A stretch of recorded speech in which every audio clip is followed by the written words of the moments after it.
guys after a really good start in the first quarter. What was it that sort of fell apart after that first quarter?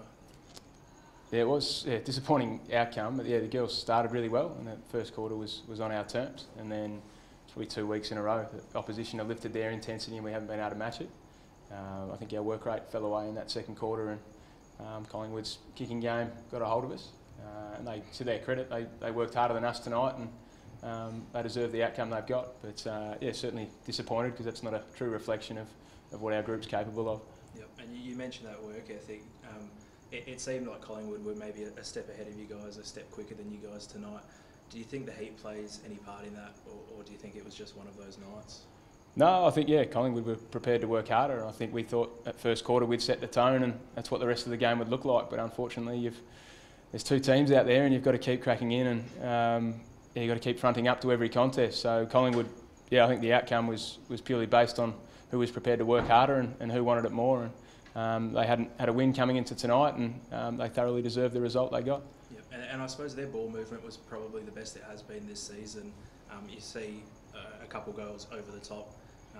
I guess how frustrating is that as a coach to see those goals over the top like that?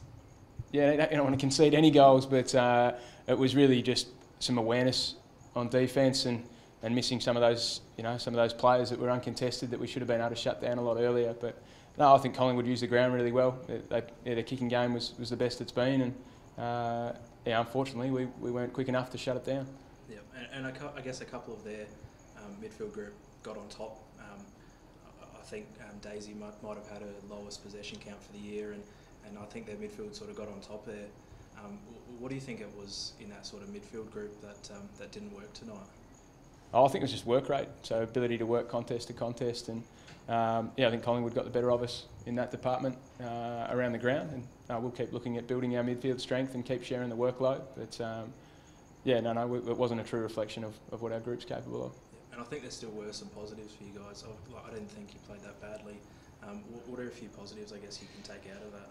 Oh, I think if you look at the first quarter, and that's sort of how we want the game to look.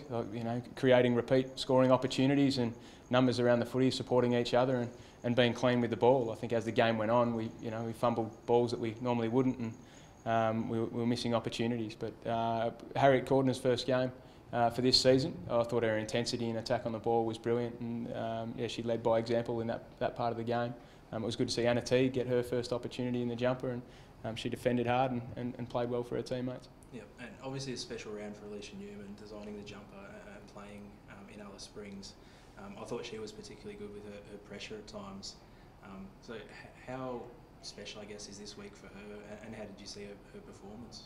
Yeah, I think her work during the week has been really good. Obviously, off the back of her goal against Adelaide, I think she'd had a little bit more media attention, and she handled that really well.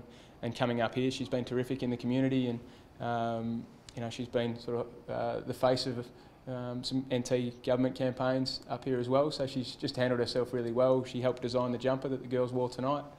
She explained that to the group on Thursday night, and obviously means a lot to her. And yeah, she keeps evolving as a player, and you saw tonight she worked on that pressure side, and yeah, it was never out of the game. And you mentioned that community engagement side. Obviously, apart from tonight, it's probably the most I've seen a club involve themselves in the community in my time up here. How much do the Melbourne Footy Club pride themselves on doing that in a place like Alice Springs?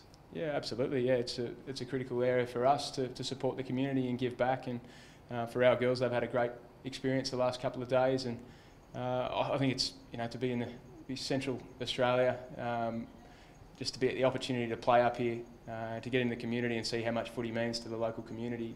It was a privilege to be able to play out here tonight, and I'd like to think we'll be coming back and getting a different outcome. But yeah, no, it's been a really good week. Oh, brilliant. And just lastly, most of the girls, if not all of them, I think, apart from Alicia, haven't been to Alice, let alone played at Traeger Park.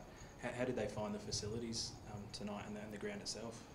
Yeah, I think we couldn't have prepared any better. I think the girls were ready to go. It was just on the night we didn't deliver for 4 quarters, so we're disappointed with that. But yeah, the experience we've had has been spot on. It's just a little bit bitter at the end, not getting the result.